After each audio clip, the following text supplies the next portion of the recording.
নমস্কার বন্ধুরা, filmi Indian Bengali চ্যানেলে তোমাদের স্বাগত। গত পর্বে দেখেছিলাম লিজেনের মা লিনকে ঠেলে দেয়। মদ্যপ অবস্থায় পড়ে যাওয়ার জন্য লিনের চোট লেগে গেছিল, কিন্তু সে মুখ থেকে টু শব্দটাও বের করছিল না। সত্যি সে কত সুন্দর মেয়ে, তাই না? লিজেন সব কিছু জানতো। সে লিনকে বলে, তুমি কি ভেবেছ আমি কিছুই দেখিনি, আমি কিছুই জানি না? তুমি ওখানে পড়ে যাওয়ার জন্য তোমার হাতে ওই পাথরের টুকরোগুলো লেগে গেছিল। তুমি যদি এগুলো তাড়াতাড়ি পরিষ্কার না করো তাহলে ওই জায়গাতে ইনফেকশন হয়ে যাবে। লিন বলে, হ্যাঁ ঠিকই। এরপর লিজেন লিনকে বলে, দেখি তোমার কোথায় চোট লেগেছে। লিন একটু কাঁচুমাচু হয়ে বলে, না ঠিক আছে থাক। লিজেন বলে, তোমার ব্যথাটা আমাকে দেখতে দাও, ওখানে ওষুধ লাগাতে হবে, না হলে ইনফেকশন হয়ে যাবে। লিন একটু লজ্জা পাচ্ছিল, তবুও তার করার কিছু ছিল না। এরপর লিজেন লিনের জামাটা আস্তে আস্তে করে খোলে। লিজেন তার ওষুধের বক্সটা বের করে নিয়ে আসে। আস্তে আস্তে করে লিজেন লিনের ওই ব্যথা জায়গাটায় ওষুধ লাগাতে থাকে এবং ওই ব্যথা জায়গায় ফু দিতে থাকে। ফু দেওয়ার সাথে সাথে লিনের শরীরটা কাঁটা দিয়ে ওঠে। লিন নিজেকে কন্ট্রোল রাখতে পারছিল না। ওষুধ লাগানো হয়ে গেলে লিজেন লিনের প্রতি আকৃষ্ট হয় এবং তারা অন্তরঙ্গ মুহূর্তের সাক্ষী হয়ে। তবে তোমার সৎ মা আমাকে হালকাভাবেই ঠেলে দিয়েছিল। আমি নিজের থেকে আরেকটু এগিয়ে গেছিলাম যাতে ওই পাথরটা আমি ভাঙতে পারি, যার জন্য আমি একটু বেশি আঘাত পেয়েছি। লিজেন বলে, আমি তো তোমাকে শুধু ওই পাথরটা ভাঙতে বলেছিলাম, কিন্তু তুমি তো নিজেই আঘাত পেয়েছো। লিন বলে, তুমি এত চটে যাচ্ছ কেন? আমি তো তোমাকে সাহায্যই করেছিলাম, তুমি আমার ওপর এত রেগে যাচ্ছ কেন? লিজেন বলে, ওই পাথরটা আমার মা কোথাও থেকে পেয়েছিলেন। ওটা সে ঘষে মেজে আমার বাবাকে গিফট দিয়েছিলেন। আমার মা প্রচুর পরিশ্রমী ছিল। আমার মা ওই কোম্পানির জন্য অনেক পরিশ্রম করেছে, কিন্তু আমার বাবা আমার মায়ের প্রতি খারাপ ব্যবহার করেছে। সে সুলিনকে ভালোবেসে ফেলে। আমি চাই না ওই জেট ইউনিকর্নটা সৎ মায়ের কাছে থাকুক, ওটাই কোনো মতে ওদের প্রাপ্য নয়। লিজেন লিনকে বলে, লিন তুমি তোমার খেয়াল রেখো, পরের বার থেকে এরকম ভুল যেন কখনোই না হয়। সে আরও বলে, তুমি যদি আবার আঘাত পাও তাহলে আমি খুব কষ্ট পাবো এবং আমার মনকে আমি কখনোই শান্ত রাখতে পারবো না। তার মানে আমরা এটাই বুঝতে পারি লিজেন লিনের প্রতি আস্তে আস্তে একটু একটু করে ভালোবাসার অনুভব করছে। অবশেষে তারা একে অপরকে ভালোবেসে ফেলে। পরের দিন সকালবেলা লিন লিজেনের বাবার কাছে যায়। তার বাবা তাকে বলে, গত রাত্রিবেলায় তুমি যা করেছো তারপরে তুমি এখানে এসেছো, তুমি নিজেকে দোষী অনুভব করছো না? লিন বলে, আমি কেন দোষী অনুভব করব, কারণ ওই পাথরটা আপনার ছিল না। এটা শোনার পরে তার বাবা আরও রেগে যায়। লিন বলে, গতকাল রাত্রিবেলা লিজেন খুবই দুঃখী ছিল, সারা রাত ঘুমোতে পারছিল না। এই পাথরটা তার মা আপনাকে দিয়েছিল। যখন আপনি আপনার নিজের প্রিয় জিনিস হারিয়ে দেন তখন সেটা আর কখনো পান না। মিস্টার জি, যদিও আপনি সাকসেসফুল বিজনেসম্যান, কিন্তু আপনি বাবার ভূমিকা নেভাতে পারেননি, আপনি ভালো বাবা হতে পারেননি। আমি চললাম। লিন এখানে এসেছিল লিজেনের বাবাকে শোধরানোর জন্য, যাতে তার বাবা সুনীলের বদলে তার ছেলেকে যেন বিশ্বাস করেন। লিজেন বারে বসেছিল। সে তার বন্ধু জুনকে সেখানে ডেকে নিয়ে এসেছিল। জুন যখন সেখানে পৌঁছায় সে লিজেনকে বলে, তুমি তো আমাকে বলেছিলে খুব সিরিয়াস ম্যাটার হলে আমাকে এখানে ডেকে পাঠাবে। যদি আমরা একসাথে এইভাবে আলাপ আলোচনা করতে থাকি তাহলে তোমার সৎ মা আমাদের ওপর সন্দেহ করতে পারে। লিজেন বলে, তার নিজের ছেলের কাণ্ড কারখানাগুলো সামাল দিক, তারপরে আমাদের ধরবে। জুন বলে, ভাই তোমার জন্য একটা খারাপ খবর আছে। তোমার সৎ মা আমার কাজে খুবই সন্তুষ্ট হয়েছে এবং আমাকে তার পার্টনার হিসেবে রাখতে চাইছে। আমি যদি তার সাথে পার্টনারশিপে কাজ করি তাহলে আমি কয়েক মাসের মধ্যে বড়লোক হয়ে যাব। লিজেন তাকে বলে, এটা তো কোনো খারাপ খবর না, তুমি ঠিক পথেই হাঁটছো। এর পরের বার যদি সে তোমাকে যোগাযোগ করে তাহলে তুমি হ্যাঁ বলে দিও। তারা দুই বন্ধু কি প্ল্যান করছে সেটা আমরা একটু পরে জানতে পারবো। অন্যদিকে লিন তার মার্শাল আর্ট ক্লাবে জয়েন করে নিয়েছিল এবং সে নিজেকে খুবই মজবুত এবং শক্ত সামর্থ্য করছিল। ঠিক তখনই তার বন্ধু ইয়াং ইয়াং সেখানে চলে আসে। আজকে তো তোমাকে দেখে খুবই খুশি মনে হচ্ছে। তুমি এত সকালে উঠে প্র্যাকটিস করছো, কি ব্যাপার বলো তো? লিন বলে, হ্যাঁ তুমি ঠিকই শুনেছ এবং ঠিকই ভাবছো। রিসেন্টলি আমার ফলোয়ার্স বেড়ে গেছে, 1 মিলিয়ন হয়ে গেছে এবং নতুন স্টুডেন্টরা আমাদের এই মার্শাল আর্ট ক্লাবে জয়েন করেছে। এবার বলো আমি কেন খুশি হব না? সে বলে, তুই মিথ্যে বলছিস। তুই তো আগে এতটা ফেমাস ছিলিস না। যবে থেকে তুই লিজেনকে বিয়ে করেছিস তবে থেকে তোর ফলোয়ার্স বেড়ে গেছে। আমরা দেখতে পাই ইয়াংশি কাছাকাছি ছিল, তার মুড খুবই খারাপ ছিল। সে মনে মনে বলছে, আমি লিজেনের বাড়িতে এই কারণে শিফট হয়েছিলাম যাতে আমি ওই মেয়েটাকে শায়েস্তা করতে পারি, কিন্তু আমি নিজেই শায়েস্তা হয়ে গেছি। তারা দুজন ওখানে কোনো মতেই থাকছিল না। তারা দুজন অনেক দিন ধরে গায়েব আছে। লিন তো মার্শাল আর্ট ফ্যামিলি থেকে এসেছে, যাই গিয়ে দেখি সে কি করছে। লিন এবং ইয়াং ইয়াংকে দেখতে পাই। তারা দুই বন্ধু ওখানে দাঁড়িয়ে হাসি ঠাট্টা করছিল। সে বলে, লিন তুই তো অনেক মজা নিচ্ছিস রে, তোর জীবনটা তো সুন্দর হয়ে গেল। আরে তুই বল না, সে তোকে কতটা ভালোবাসে। তোদের মধ্যে কি হয়েছে একটু বল না আমাকে। আমি তো তোর বেস্ট ফ্রেন্ড, বল না কি হয়েছে তোদের মধ্যে। তুই তোর মুখটা একটু বন্ধ রাখতো, এত বড়বড় করিস না। আমি তোকে সত্যি কথাটা বলে দিই, দাঁড়া, আমাকে কথা দে, তুই তোর মুখে তালা মেরে রাখবি, কাউকে কিছু বলবি না, আমার বাবাকেও না। এরপর লিন তার বন্ধুর কানে কানে বলে, আমরা ফেক ম্যারেজ করেছি, আমরা লিগেল স্বামী স্ত্রী নই। এই কথাটা শোনার পরে তার বন্ধু চিৎকার করে বলে, তুই বলছিস কি, তোরা দুজন ফেক ম্যারেজ করেছিস? লিন তার বন্ধুকে বলে, আরে চুপ চুপ চুপ চুপ কর, তুই আস্তে আস্তে কথা বল, সবাই শুনে নেবে। যেই হওয়ার ছিল না সেটাই হলো, যেখানে বাঘের ভয় সেখানেই সন্ধে হয়। ইয়াংশি সব কিছু লুকিয়ে লুকিয়ে শুনে নেয়, সে সব কিছু জেনে যায়। লিজেন লিনকে ফেক ম্যারেজ করেছে। ওরে বাবারে, এরা দুজন আমাদের ভুল বুঝিয়েছে। এরপর সে লিজেনের সৎমাকে কল করে এবং তাকে বলে, আন্টি এরা দুজন তো ফেক ম্যারেজ করেছে, এদের দুজনের ভেতরে কিছু একটা কন্ট্রাক্ট চলছে। লিজেন সব কিছুই জানে।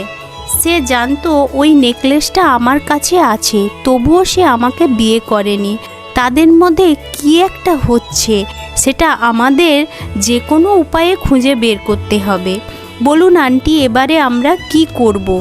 এই কথাটা শোনার পরে লিজেনের সৎ মা মনে মনে হাসতে থাকে এবং সে তাকে বলে, যতক্ষণ এই নেকলেসটা তোমার কাছে আছে ততক্ষণ লিজেন তোমাকে কিছুই বলবে না।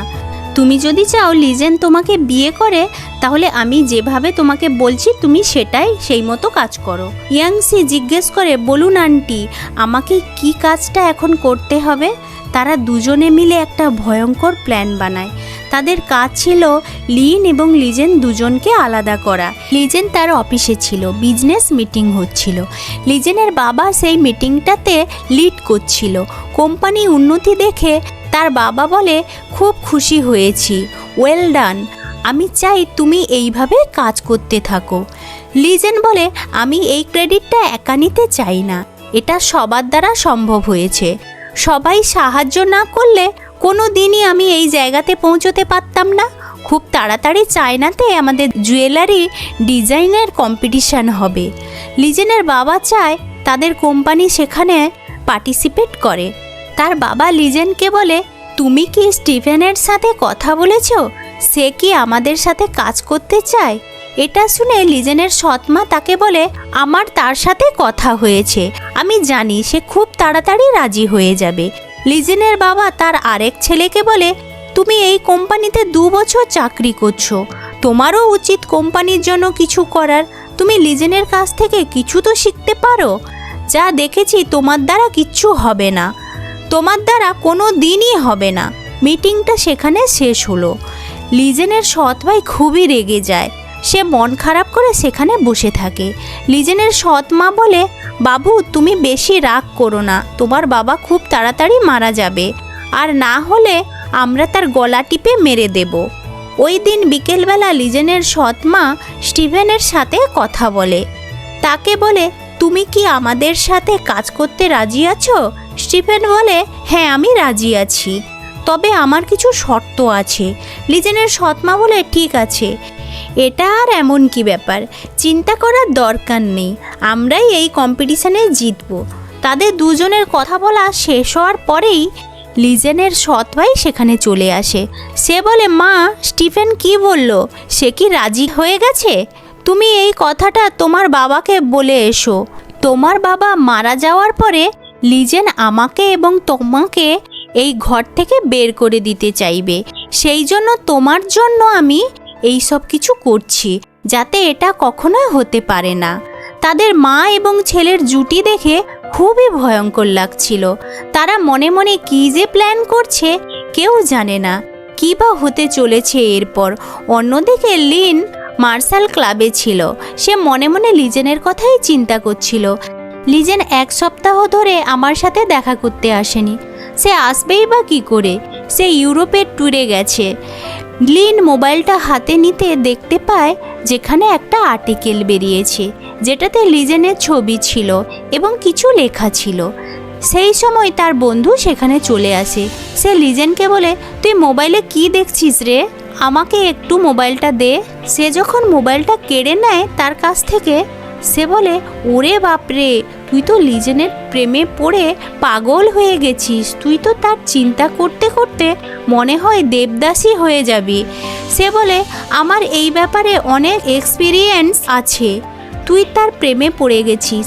লিন বলে, অনেক মেয়েরা তাকে পছন্দ করে, আমি তো শুধুমাত্র তাকে তার শেয়ারটা ফেরত পেতে সাহায্য করছি। যখনই সে সেটা পেয়ে যাবে আমাদের মধ্যে আর কোনো কন্ট্রাক্ট থাকবে না, সেটা শেষ হয়ে যাবে। তার বন্ধুটা বলে, আমার তো সেটা মনে হয় না। সে যদিও ইউরোপে গেছে তবুও সে তোকে ভালোবাসে, সে প্রতিদিন তোকে গিফট পাঠায়, সে তোর কথা চিন্তা করে, সে তোকে মন থেকে চায়। সে তোর এতটাই চিন্তা করে, প্রতিদিন সকাল 8টার সময় ফোন করে এবং তোকে তোর ব্যথায় ওষুধ লাগানোর কথা বলে। এখানকার 8টা মানে ইউরোপের রাত 2টো বাজে। তুই ভাব একবার, ওই রাত্রিবেলা সে ঘুম থেকে ওঠে তোকে ফোন করে। এটা ভালোবাসা ছাড়া আর কি হতে পারে? লিন বলে, আমি তো তার জন্যই আঘাত পেয়েছিলাম, আমার মনে হয় সে সেটার জন্যই আমার কেয়ার করছে। আমাদের মধ্যে কিছুই নেই, তুই মিছিমিছি আমার ওপর সন্দেহ করছিস। ঠিক তখনই লিনের মোবাইলে লিজেনের ফোন আসে। তার বন্ধুটা তাকে বলে, দেখছিস আমি ঠিকই বলেছিলাম, সে তোকে খুব মিস করছিল। তার বন্ধুটা বলে, বেশি দেরি করিস না, তুই তাড়াতাড়ি ফোনটা তোল। লিজেন বলে, তুমি ভালো আছো তো? তুমি কি তোমার ব্যথায় মলমটা লাগিয়েছো? লিন বলে, হ্যাঁ আমি লাগিয়েছি। তার বন্ধুটা তাদের দুজনের কথা শোনার অনেক চেষ্টা করে, কিন্তু লিন চাইছিল না তাদের কথা সে শুনতে পাক। সেই জন্য সে যদি ওই কথাগুলো শুনে নেয় তাহলে লিনের অবস্থা পুরো খারাপ হয়ে যাবে। তার বন্ধু সবসময় তার কথাই বলবে এবং লিনের মাথাটা খারাপ করে দেবে। লিজেন বলে, আজকে রাত্রিবেলা আমি ইউরোপ থেকে ফিরছি, তোমার এখানে থাকাটা একদম উচিত হবে না। আমার অ্যাসিস্ট্যান্ট তোমার কাছে যাবে, তুমি তার সাথে গাড়িতে চলে আসবে। লিন বলে, ঠিক আছে। লিন তার বন্ধুকে বলে, তুই এতক্ষণ কি করছিলিস? তুই কি গোয়েন্দাগিরি করছিলিস? তুই কি করতে চাইছিস বল?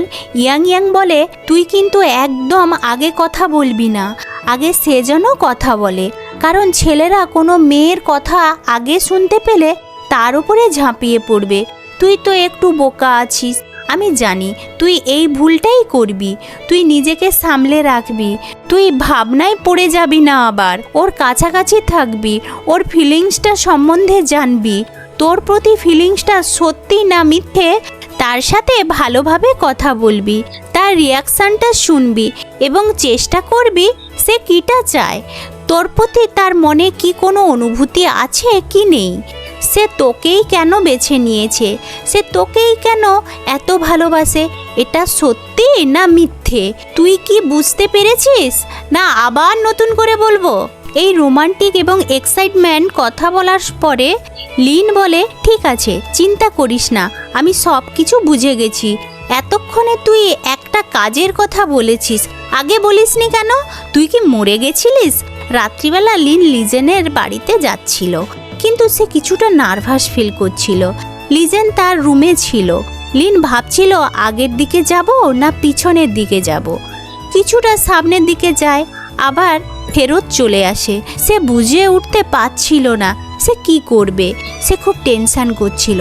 এরপর সে এক ঝটকায় দরজাটা খুলে লিন চিৎকার করতে করতে বলে, হানি, আমার ডার্লিং, আমি এসে গেছি। এরপর লিজেনের চোখ লিনের উপরে পড়ে। সে নিজের চোখকে সরাতে পারছিল না। তাদের দুজনের চোখের ভাষায় সব কিছু বুঝিয়ে দিচ্ছিল। এরপর লিজেন লিনকে জাপটে ধরে, তাকে বলে, আমি তোমাকে কতদিন দেখিনি, অনেক দিন থেকে তোমাকে আমি মিস করছিলাম। তুমি না থাকার জন্য আমার বুকের ভেতরটা মরুভূমির মতো শুকনো হয়ে গেছে। তাদের দুজনকে এই অবস্থায় দেখে খুবই রোমান্টিক লাগছিল।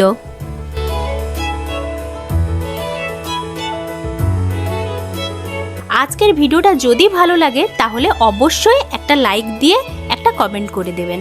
আর এক্সপ্লেনেশনটা যদি ভালো লাগে তাহলে অবশ্যই আমাদের চ্যানেলটিকে সাবস্ক্রাইব করে দেবেন। এটা আপনাদের কাছে তো ফ্রি, কিন্তু আমাদের অনেক হেল্প হয়। দেখা হচ্ছে পরের এপিসোডে, তাহলে এখন রাখি।